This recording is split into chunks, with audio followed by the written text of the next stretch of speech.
Hey, what's going on? It's your boy Brandon Bird.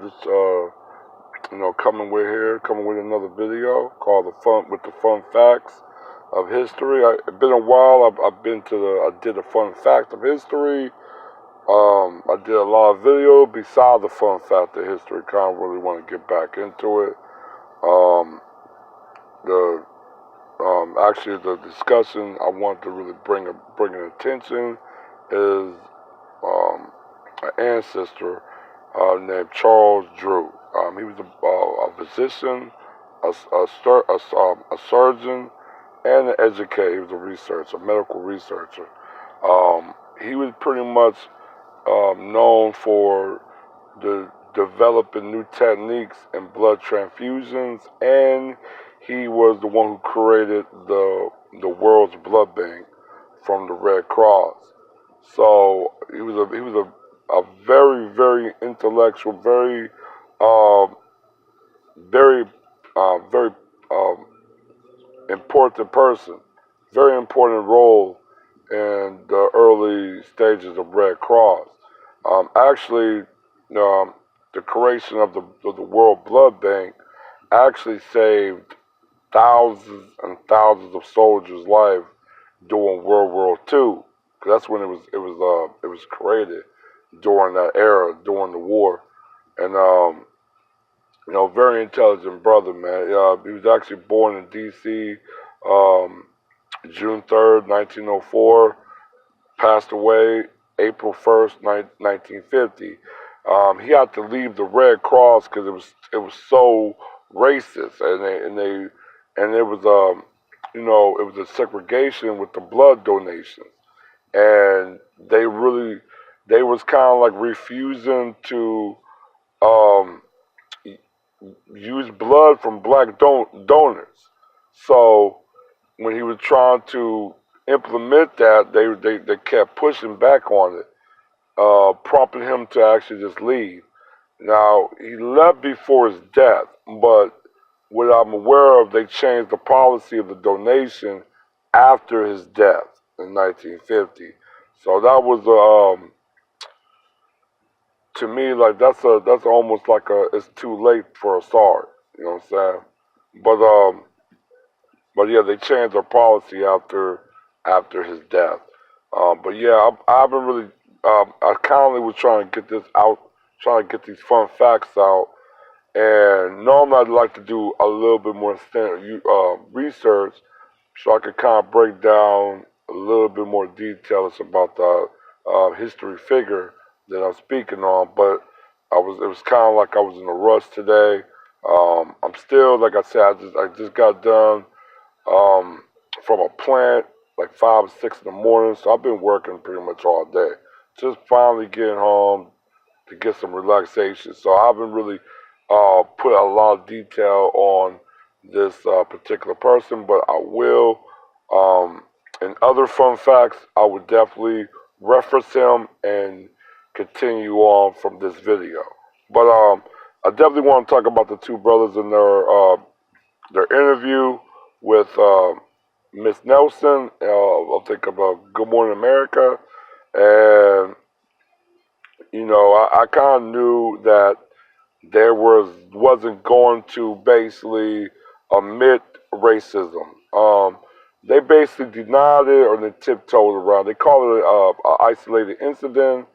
And for me, I think they missed the opportunity to really change the mentality and and the actual society conception of racism, what is real racism. And racism is a system that is also designed and political and also as a racial caste system. And it's solely put on in place of oppression.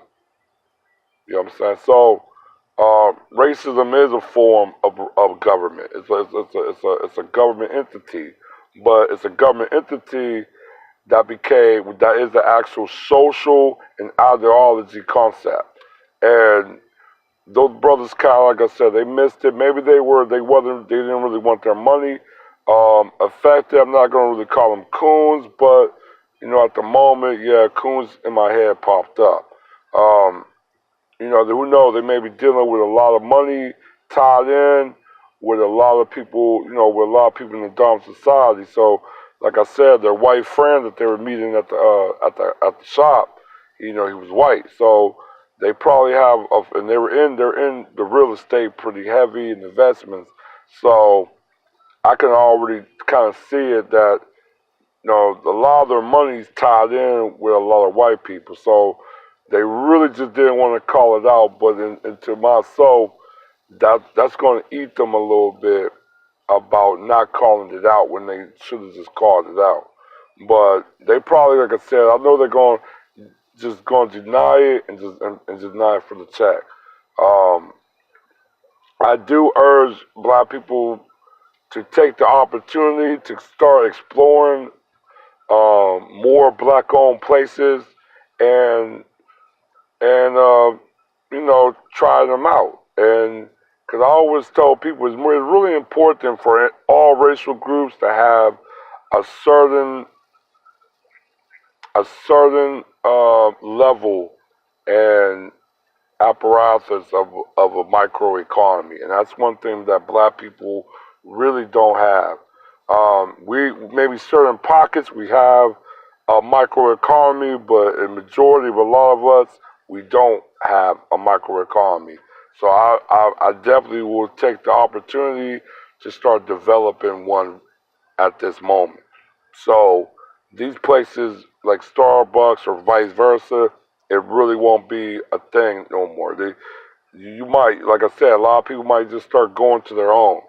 Um, like I said, I talked about it in my last video about it, and this is pretty much what I'm going for. I want to really take it to a new level and really help with the development of a microeconomy, and that's what I'm going for.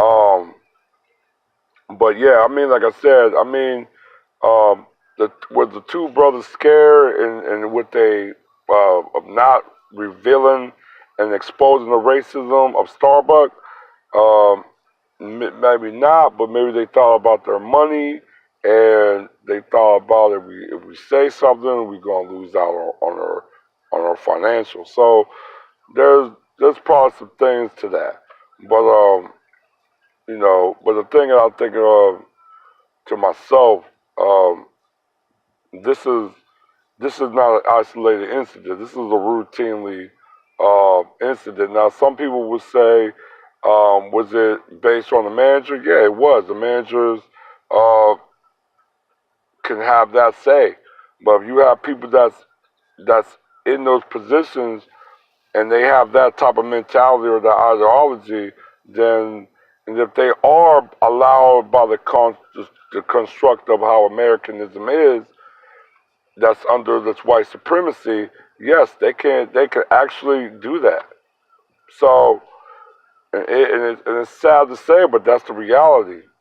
But but yes, man, like I really let the sucker go on a little too long. I'll probably drop maybe another share maybe sometime this weekend. Like I said, I'll be on my way to Indiana this weekend, so um, I definitely will. Before I leave, I'll definitely will drop a video before I leave, or now I'll maybe drop a little scenery video when I'm out there. But yeah, man, you guys just stay up, and I'll see you guys in another share. All right, one.